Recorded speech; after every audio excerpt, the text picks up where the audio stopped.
What's going on, guys? Here we go, back again. We got a lot of similar common faces back in this episode. You're tuned into Prime Media, where people recognize one-man entertainment. My name's Alex Secchi, your host. I'm joined with Lior and James. Lior, tell the people what is up. Hey guys, my name is Lior. New co-host of PR Media. Catch us every Monday talking about a new subject Sports on our related. YouTube page. Yep. Lior, you do have a card business. You do sell cards in the trending market right now. Yeah, a little bit. Sporting cards business. So if you are interested, Team LBS on eBay. Team LBS on eBay. James Good. Let the people know. Hello, guys. Just like Laura said, I'm another co-host on Prime Media, and you can catch us probably once every week talking about what's new in different kind of sports. But we mostly talk football on here. So if you guys like football, you definitely come follow us on Prime Media, and you'll love to hear what we have to say. Damn, I love it. I tell the people to introduce themselves. They introduce my show. That's what we talking about. But no, Yes. today's episode, we're going to be diving in to the NFL draft. A lot of high energy, as usual, that gets come forth. And we're going to start talking about the QBs getting drafted, your sleeper picks, what teams are going to be trading up in the spots, some potential moves that might surprise you. Give big name players like Trevor Lawrence, Kyle Pitts, Justin Fields. We're going to be talking a lot of their moves. And to open up with, have any of you guys listened to Mel Kiper's analysis so far from his last phone call and stuff like that? I want to start there. Yep. Leor, what was your opinions? My opinion, it's projecting too many trades Too many in this trades. draft. I don't think that many teams gonna trade up like you're anticipating. You think that Atlanta gonna give up their pick for Miami? You think that New England gonna trade with Dallas? I think there was one with the Saints as well. It's just too many trades that they think gonna happen. I don't think that they're gonna have too much hype about the trades because if you're looking picks 15 and below, there is nothing to really fight for. Do you think you're going to see teams trade backwards? I don't think so. I think they're gonna have maybe one trade in this draft, just somebody trying to steal something in the first picks. But if you look in 10 and below, nobody gonna trade there. No, James, what were you going to say? Well, I didn't watch Mel Kiper's, but I saw what Daniel Jeremiah had to say, and I saw Bucky Brooks's mock draft. And I actually agree with Lior. I don't think a whole crap ton of trades are going to happen, but I think if you see any trade happen, I feel like Bill Belichick's going to try to get his quarterback of the future, especially if Justin Fields goes into the 10 spot. He's going to try to get Justin Fields for the future. And then I see the Raiders, like a team like the Raiders, trading back for a team like the Ravens or the Saints. So you think, personally, I don't think New England will find their franchise quarterback within this draft unless you're not pulling another Tom Brady, in my opinion. That was a once in a generation thing you're going to be seeing.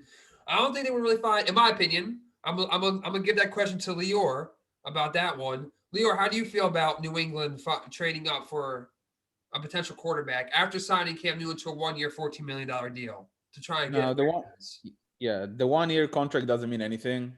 He may want to have a quarterback just sitting behind Cam Newton for a year. But the only thing I can find for them is trading up for Justin Fields. But what I think is actually Justin Fields not going to be there at the 18 below. I think that he's going to go higher than that. So I will not trade up to get Trey Lance or get Mac Jones or something like that. Because to be honest, you're going to lose too much in the future in trying to get a player that, in the best case scenario, can be a top 20 quarterback in the league. Mm. Ooh, James, how you feeling about that?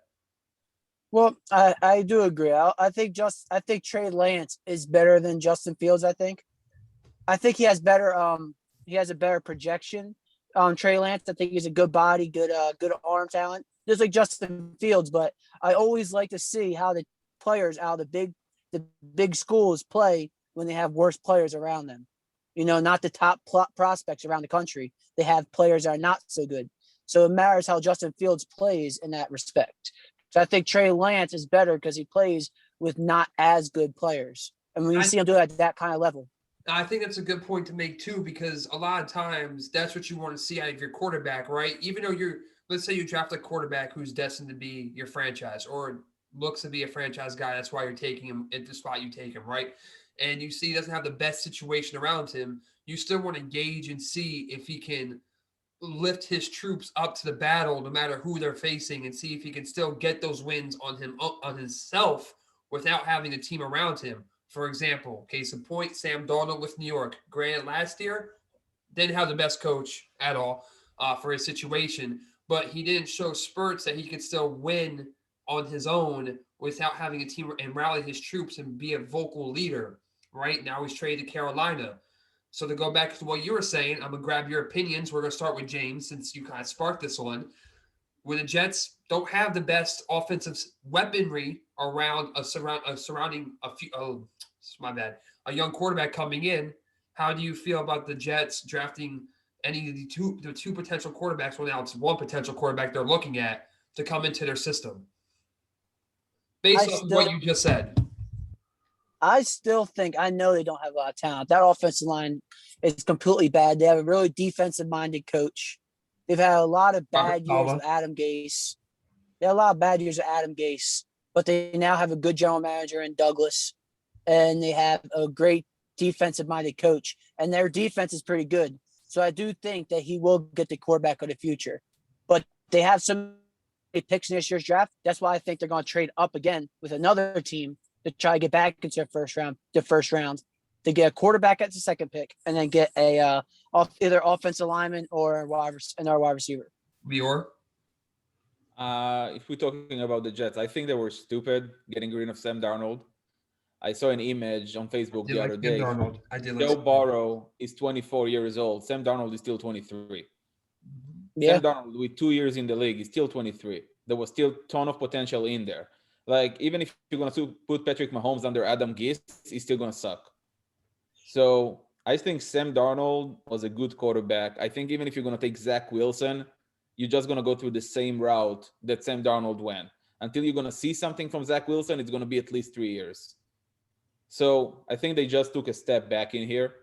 They are going to take Zach Wilson. They are going to go through the same route again. It's going to be maybe a better first year because their defense is going to balance. They do have Betkan and the left tackle that is a great player. Jamison Crowder is a great receiver. There is good talent. He is older. He's older, but still, is a good talent to have around. They brought they bought some other talent tools around that as well. But I think if they had Sam Darnold right now and taking Kyle Pitts or taking Jamar Chase, there will be a better team right now than actually drafting Zach Wilson. Do you think that's actually going to happen, Lior? That's what I was just about to ask you. Do you think they will shock everyone and literally get the best player in this draft, which is Kyle Pitts? Will they shock everyone? They will not do it because they have no quarterback right now. Who's their quarterback? I don't know who that. I don't know who the quarterback is. The Jets, they just traded Sam Darnold. They're going to draft one. I think they have James Morgan from last year. I think he was a 5th-round pick. He was a 5th. Oh. From Florida, right? From Florida. No, Kyle Trask was Florida. He was like a small school quarterback, James Morgan. I will not give my team to him. But would you try to get a quarterback in the free agent market? There was nobody. Are you talking the Jets get a quarterback so they could draft Kyle Pitts? Who you think they're going to get? They're not going to get Gardner Minshew right now. That's the only guy that they may going to be. Or Teddy Bridgewater. I don't think the Jets go for any quarterback that isn't within the realm of having longevity enough to become a franchise player. With that being said, Yeah. No, he said Teddy Bridgewater. The thing with Teddy Bridgewater, he was between the trade between Carolina and the Jets. If they wanted Teddy Bridgewater, they will make it part of the trade. That's true. The Jets are going to draft a quarterback. But you did bring up Kyle Pitts. I was going to go to this later on. But what team do you think is jumping on Kyle Pitts? For me, a perfect team that I see fit was the Eagles, but I don't see Kyle Pitts lasting that long within the draft. Eagles. I actually see Kyle Pitts going to Carolina on the 8th pick. Oh, that's a good one. I think he's going to leave before that. He's probably going to go to it. I think so, because if you're looking on the draft, you have the 1st, 2nd, 3rd, all going quarterbacks. Then you have the 4th pick. They're going to go. I went actually, and I put like Atlanta trading with Denver. Denver taking the 4th pick. So I think Terry Lance is going to go 4th to Denver. I think that's a trade that's going to happen because they're not trusting Drew Lock. Then you have the 5th pick. You have Cincinnati. I think they're gonna go Sewell. The 6th, you're gonna Got to go have offensive lineman. Dolphins. They have Jamar Chase in there. 7th, the Lions don't need the tight end. They have Hawkinson. They need actually a receiver, so they're gonna go Devonta Smith.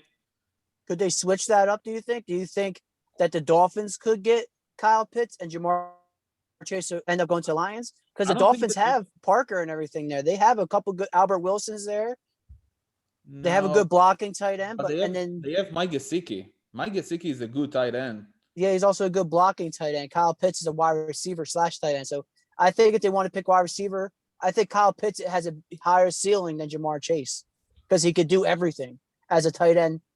Has a size like you said, like Darren Waller. He has that size. He has that ability. He has that skill set to be a wide receiver, but still be the size of a tight end. Interesting but day, the actually, thing- hearing his reasoning. Devontae Parker, like you said about Jamison Crowder, is getting older. Devontae Parker is dealing with injuries as well. It's not a guy that you just laying in there. So let's say it like that. If you have a chance to get a great talent like Jamar Chase or Devonta Smith, and on the other side you have Mike Gesicki, that is not a bad tight end. He's a potential top 10 tight end in this league. So I mean, will all the go with Dolphins, if you want to talk about Devontae Parker getting old, we can. I'm not trying to say, Lior, that you're wrong in any sense, but this goes in Lior's way too. Is all the Dolphins receivers are kind of around the same age. Parker, Jakeem Grant, Albert Wilson, they're all 20, 29, 28 years old.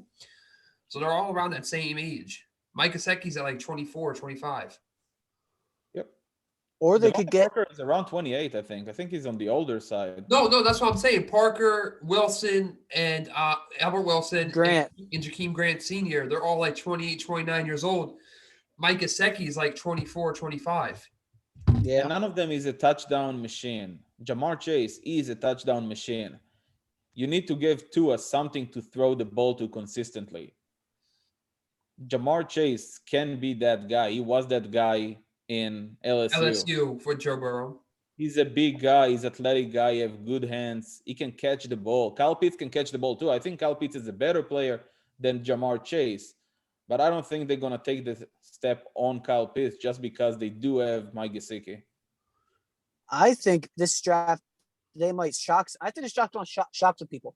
You're right about the 31st picks getting quarterbacks. But then Atlanta, I don't know if they're going to trade out or not. Like how you said they're going to trade for the Denver Broncos because I think Atlanta might scare some people, get Kyle Pitts or Penei Sewell at that pick with the 4th pick.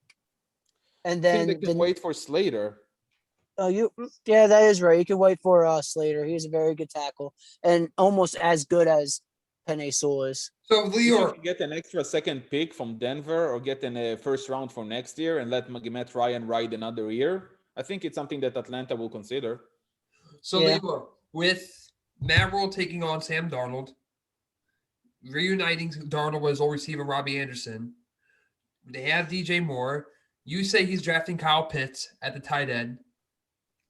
Let me ask you something. Do you think the Jets will look at that situation if that goes that way and see something and see Sam Darnold be the type of quarterback New York expects him to be? Yeah, 100%. I like Matt Rule as a coach. Matt Rule, when he came to college, he came to Temple, and he changed that. He actually made Temple legit. He moved to Baylor, that was a failing program back in the day, and in 3 years got him to the championship game of their conference. The first year that he was in the Panthers, it wasn't about getting to the playoff. It was about rebuilding the team. And he also didn't have Christian McCaffrey, that is the best running back in the league for most of the season. So think about it. They didn't have a decent tight end since Greg Olsen. Yeah. Kyle Pitts going to be that franchise tight end that the Panthers need. And that the guy that Sam Darnold need. I think they lost with losing Curtis Samuel, but I think getting Kyle Pitts will give Sam Darnold much more flexibility in the offense. James? I agree with that. I think that Sam Darnold is their future quarterback because Teddy Bridgewater, I don't think is, and Teddy Bridgewater had this problem coming out of college too at Louisville. He just couldn't throw. His accuracy throwing the ball was not good. That's why they wanted to switch his position to like a wide receiver because he just wasn't the most accurate quarterback. And that showed on the Panthers still. He wasn't that bad, but he wasn't a top 10 quarterback. And Sam Darnold can be like that with, and I also think Robbie Anderson could be a 1,000-yard receiver with what DJ Moore is still there, right? DJ Moore will be a great second receiver. And if you get Kyle Pitts, it'll take so much off of Robbie Anderson. Or with Kyle Pitts being a rookie, they will not think he's that good. Like he's just some young guy and he can go for 1,000 yards. The best receiver on this team, you also Christian McCaffrey is the best receiver on this team, and he's back. That's why I think Kyle Pitts might have to be a rookie of the year this year. So look, we have at this top of the draft, we already have Lior, and I'm pretty sure James is in agreement here. All three, the first choices are going to be a quarterback. But besides that, it's a very highly offensive style draft. A lot of offensive players, not enough defensive players. We'll start with Lior. What do you think that's going to say for a lot of these teams drafting a younger quarterback with an older defense around them, for example, if you're going to step into, I don't know, off the top of my head, Jackson, the Jets, or the Jets. Well, they have a young, good quarterback, but I like. Well, the Jets will get one, but they have an old, aging defense, like you said. Lior, what do you think this is going to say for a lot of the lack of defensive players coming out in this draft? Listen, defense win championships, Offense but most tickets, importantly, quarterback wins championships. Quarterback's always gonna go ahead. But the biggest thing about that draft class, there is just no big talents. There is two good linebackers. There is Micah Parsons and there is Jeremiah Corasu. I can't pronounce his name. Yeah, the guy from Notre Dame is a good linebacker. There is one good cornerback that I think, Furley from Virginia Tech. I think he's very talented. He's still very young. He has work to do, but he's very talented. Well, I think you're a little mean on Patrick Surtain. I think he's pretty good. Or J.C. Horn, he's pretty good too. J.C. Horn maybe, but Patrick Surtain is a Bama. It's hard to think about Bama players. Yeah, but he reminds me of Richard Sherman with his size. Yeah. Listen, physical, like athleticism is a big thing, but need to see how he reads the game and everything. And it's pretty hard. It's pretty easy when you have a D-line like you had in Bama. Yeah. So I think he's still going to go like top 15, but we need to see how it's going to happen. But defensive players in this draft will be mostly fillers. They're not going to be players to build a defense around. Do you see any sleeper defensive players that a team can jump on? Oh, yeah. Like we said, the guy from Notre Dame, the linebacker, he's a guy that I have in my draft, Washington taking him, and Washington already have a really good defense. Washington has hands down, Washington has the best defense in the NFC East, and it has the youngest defense. So adding a player like that, I think will just blast it to a different level. And the other guy that I have maybe a sleeper in the defense will be actually Newsome, the cornerback from Northwestern. I agree with that. It's not a big school, but he played well in his college career, and I think he can take the step up. Do you think Christian Barrymore is underrated or sleeper in this draft? Because Christian Barrymore, in my opinion, is the best defensive tackle coming out. Is the problem is even when all the analysts did their mock drafts, they rank him number 25 prospect in this draft, and he's the number 1 prospect for his position. Yeah, that tells you how weak it is. Exactly. There is no other. Yeah, he is the best defensive tackle. He is going to go to the Cleveland Browns. I don't know. Just because they released Richardson yesterday to have cap space for Clooney. They have a gap in there that I think they're going to fill. If he's not going to Cleveland, he's going to Tampa because they need a defensive tackle because you can't keep signing Sue for a year contract year after year. Sue's longevity also isn't going to be there for much longer. Exactly. So you need somebody next to Vita Vea. So he could be that guy. He could be a good player. He's a big guy. He's a big size. He's coming from a good program. But to say that he's the best in his position, it's pretty easy because there is just nobody else.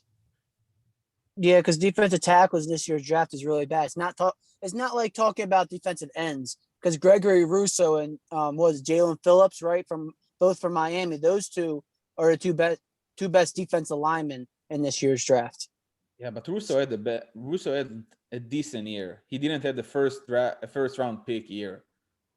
Yeah, but he has had a first round pick career in college. He did, but I think it's gonna actually drop him to the second round Mm, just because of how it ends. It could be a steal at the second round. He's a first round talent in a second round pick. I think that he actually might land with like the Ravens because I think he could be fine in like the 3-4 technique that they play. First round talent with a second round pick. I like the way Lior phrased it. Lior, say that one more time. The player and what he is. Exactly. We've got a first round talent with a second round pick. And who are you talking about again? We're talking about Russo from Miami. I like the way The he said Russian. that. I just like the way he said that. I don't think I've ever heard that. First round talent, second round pick. Word actually resonated with me. That's a good phrase. I like that one. Coin that, Lior. Coin that. Think about it. DK Metcalf was the same thing. He was a first round talent with the second round pick. AJ Brown, same thing. People overlook their college careers and not looking how they're going to fit into the NFL game. And they dropping and people can steal them. So he could be one of those players. Miami was a really good defensive team. He just was kind of overlooked with all the other guys. And he kind of blended in and not shined. Where do you I agree with that. Guy. And now where do you see him landing again? I didn't actually see him. I see him landing somewhere in round 2. I didn't even put him in my mock draft, but I think James said that he saw him going to the Ravens. Yeah, it matters that the Ravens don't get Jeremiah Owusu-Koramoah because I think he will end up if he falls, which I know he won't because he is probably, in my opinion, the best linebacker in this year's draft. Because I think Micah Parsons is more of a rushing linebacker, like a defensive end. And Jock, I call him Jock for his name's a lot easier. He is more of a linebacker, safety linebacker, like a Cam Chancellor, but he can tackle and he can rush. And I say that's the best fit for the Ravens. That's why I see like them trading up with the Raiders and trying to get that 17th overall pick before Washington to get him. Because he fits that lineup. Where are you seeing Washington going in this draft? The thing is, I don't think they're going to trade. They don't have too many assets to trade. Mm-hmm. Mm-hmm. And they're sitting right with now, 18th? At 19. Right now, they're sitting 19. at 19. At 19, 19, you're not going to have the quarterback that you want. You're Mhm. just not. Mm-hmm. I think that Mac Jones is pretty hyped, so you're going to get off the board probably to New England if they're not trading up. But they just going to go and blast their defense because they don't need any offensive player, to be honest. If you're going that low in the draft, you have Terry McLaurin, you have Curtis Samuel, you have Logan Thomas. Their O-line is good. They just don't have anything that they need. They can just keep blasting that defense that brought them a lot of wins last season. So you think they're going to ride Fitzpatrick for this 1 year in hopes to find a quarterback next year? If they're not planning on trading up and staying at 19, they will not take a quarterback. They may take Kyle Trask at the second or third round and see if he could be that potential. Because the reason why I asked this question was they're sitting lower in the draft to draft a QB, right? A lot of these guys will be going. So I just wanted to see where you think. I just want to get your mindset on what would happen with this team this year. How good do you think the Redskins could be with Fitzmagic? I think he's a sturdy player. I think he's a hit or miss. I think he's like a stock. One day he's trending up. Next day he could be down. Or next week he could be down. He could be good.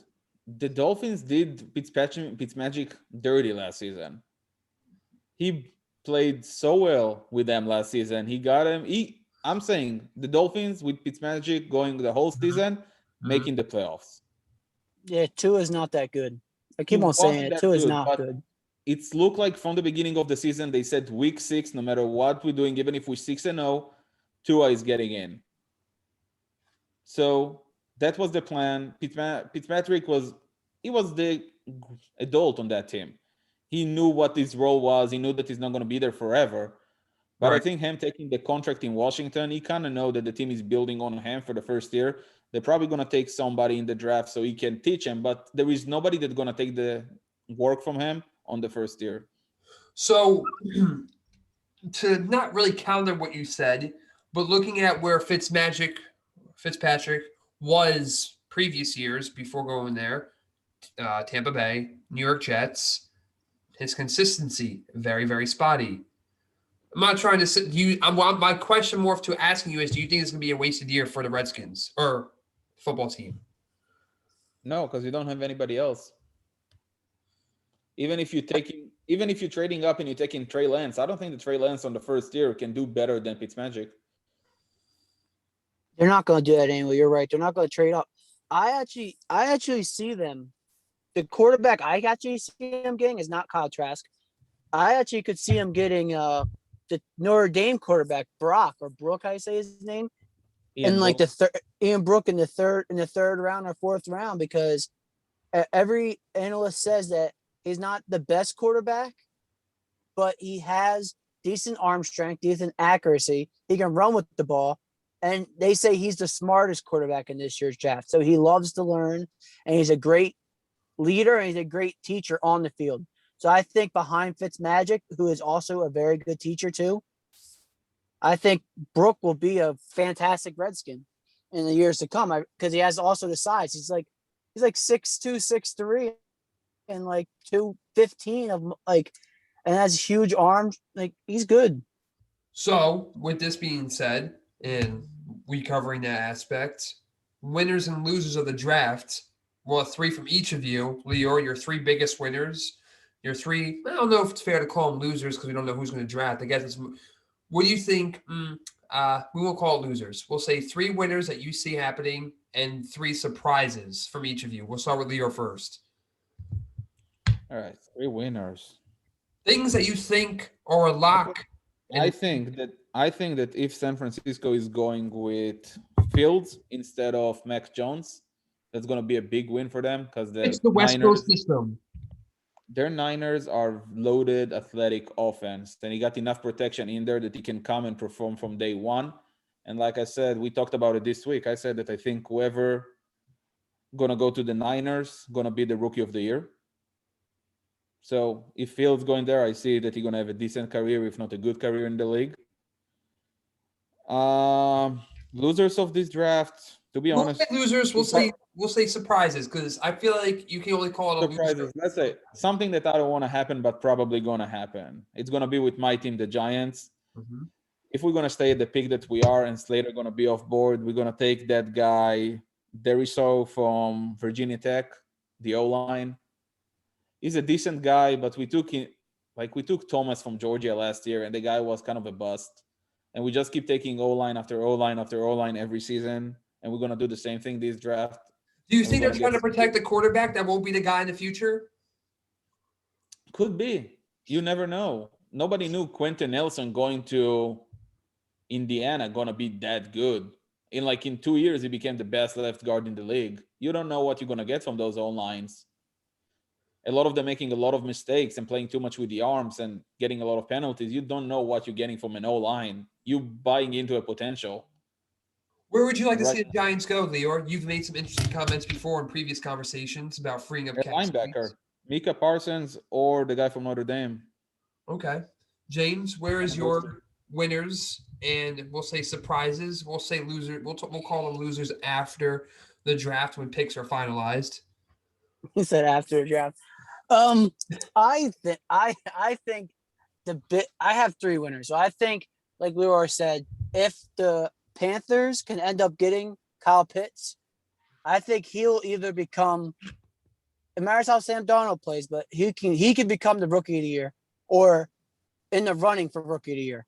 I feel like Kyle Pitts is the best player in this draft. So that will be a winner for me. So we don't see the Eagles getting Kyle Pitts at all, even though he would be a great fit for the team. No. Okay, just clear on that. There was a topic on a radio show, so I asked. I personally don't see him falling that far into the draft. He's going to get drafted within the first top 8, top 7. But so that's one winner. And another winner is, I'm trying to think real quick, is if the Ravens do what I think they will do and trade up in the draft, and they can get Owusu Koramoah from Notre Dame. I think that'll be a huge coup for them, because I feel like he could fill the void left from Matthew Judon and CJ Mosley together. Because Matthew Judon's not there no more. That's why I say he could fill the void left by those 2. I thought my fault. I misunderstood. I thought you said Phil. I'm sorry. Because he can, and because Yannick Ngakoue left too, so he can rush the passer. Hey, And he also can drop back in coverage. Yannick Ngagwe has been on all 32 teams within two Yeah. months. Yeah, but he was great. He was great on the Ravens, dude. He fits the Ravens thing because he's basically a defensive lineman that can play the End linebacker. the rushing linebacker, and that's what Jock can play too. But he also can drop back in coverage and tackle too. And then the last thing I also think is if the Bills, and this is if it lands for them, Greg Newsome going to the Bills would be a huge pickup for them because he will slot right on the opposite side for Davius White, and they'll move Levi Wallace into slot corner, and then they'll have basically, I think, a no-fly defense like back in their Baltimore, but back with the Broncos no-fly defense. That's what they'll have. Now, Lior, I understand you do have a mock draft you created, as you mentioned several times in the show. Do you want to talk about that a little bit and shine light to it? Listen, we talked about most of those picks already. I'll tell you who I think actually gonna. I have another loser if you want, and that's gonna be actually your favorite team. It's gonna be the Patriots, because I think they're gonna end up with Mac Jones at number 15. And I don't want him. Exactly. I think he's a product of a program. I don't think he's. I don't think you find your franchise quarterback, like I said at the beginning of the show. I forget if we talked about New England first. I think we did because I mentioned Cam Newton. I don't see them find the franchise in this draft. I just don't. I would like to see them fill a hole on the defensive side, honestly, especially when you wouldn't spend all that money on your offense. I want to see him fill up that secondary a little bit. We'll see what happens. Bill Belichick is that he's the GM, he's the accountant, he's the manager, he's the coach, he's the whole team, essentially. He's everything there. You know what I'm saying? He's at this point, he's the owner, too. Like, who's Robert Kraft, you know? It's Bill Belichick. All three stages. The Steelers are going to be a big winners in this draft. I have them projected to take at number 24, Najee Harris from Bama. Najee Harris, I think, can have a similar career to Derrick Henry. He's strong enough. He can catch the ball. He can run with the ball. He can catch the ball. That's something Derrick Henry not really doing, but he can actually catch the ball. Derrick Henry doesn't have to do that. He's 6'3". Najee Harris is not. Okay, I do agree with you. He is the same kind of build as Derrick Henry, but he's not as big. He's not. Najee Harris is more like Le'Veon Bell. No. I think his catching ability is like Le'Veon Bell. His running ability is more like Derrick, but his catching ability is more like Le'Veon. So he'll be used like Le'Veon was on the Steelers. Najee could be a beast because the Steelers, I don't have anything bad against James Conner, but he wasn't consistent. He had one good year after Le'Veon Bell left. He had like 9 touchdowns there. But the 2 years after, he was hurt. He wasn't producing enough. Anthony McFarland and Benny Snell Jr. are not a first running back for any team in the NFL. So I think Najee going to come from day one to be a starter. And I think that the Steelers will be a good team for him just because the amount of wide receivers that they have in this team, you're going to have a lot of space to run the ball. Actually, I think the Steelers could also get that kid from North Carolina. What is it? Darrell Williams? Their starting running back. I mean, he's not a first round talent. I think he's more like a second round talent. But I think the Steelers, if they have a high enough second round pick, they could draft him because I feel like he would play a lot better, especially in Pittsburgh. Being a muscle guy, he will just run over people. Pittsburgh's always had a great span of running backs. We'll add that. Well, not great. I'm not gonna say great span, but when running backs step into their system, they are generally pretty good. Even when they fill in, like when D'Angelo Williams had to fill in, Connor had to fill in, Le'Veon Bell. Just going back over, I feel like they've always had pretty good running backs that fit their system. Yep. Now, next thing I'm going to talk about is actually Green Bay Packers. They weren't far. They maybe were the best team this season during the regular season at some points. But this offseason, they prefer to pay Aaron Jones instead of paying Corey Linsley that went to the Chargers. You didn't like that one, Lior. No, I don't, because your AJ Dillon rookie card value hurt your business. It did. I was big on AJ Dillon, but I think that if you have a good center, you're keeping the good center over the running back, especially when you could pay much less to Jamal Williams. That is a good running back, and you could put AJ Dillon inside. Now, if you're not nailing, they didn't do anything on free agency to fill that gap. But if they're not going to nail that first round on a good O-line to give Aaron Rodgers the protection that he had last season, that could hurt them. What do you think I think Aaron Rodgers is leaving. Aside from the draft, what do you think the Packers' biggest problem is in the playoffs? They haven't been able to get over this championship hump. Wide receiver. Allen Lazard and Valdez-Scantling, they're decent, but they're not the number 2 that they need next to Devonta Adams. Would you say that was really the biggest factor in the last game against Tampa? I feel like they could have won if Aaron Rodgers ran that ball in. That was the protection. You can't defeat Tampa. Listen, Tampa was, since the season started, even when Tampa was like kind of at the beginning, we knew that they're going to be there. The amount of talent that they got in their defense was too much for every O-line in the league. You can't stop Shaquille Barrett, Devin White, Levante David, Jason Pierre-Paul, JPP. You can't stop all of them. And the biggest thing was you needed to throw the ball deep to beat them. But their young safeties and the young cornerbacks actually did good. Sean Murphy That gave them the championship. Nobody. And it's weird because they played 2 deep safeties, so they really switched it up. Exactly. The only team that was able to break that one time was Chiefs. When they played them, and Tyreek Hill had like 200 yards at the and the Saints. And the Saints. Yeah, that 40-0 game or whatever was that. Yeah, but you get season. It's funny because you talk about the Chiefs. You give Todd Bowles a couple of weeks or 4 weeks, 3 weeks, or like a month after what happened to him against the Chiefs, and Todd Bowles completely shut down the whole Chiefs offense. No, don't forget that game that Mitchell Schwartz and Eric Fisher were out.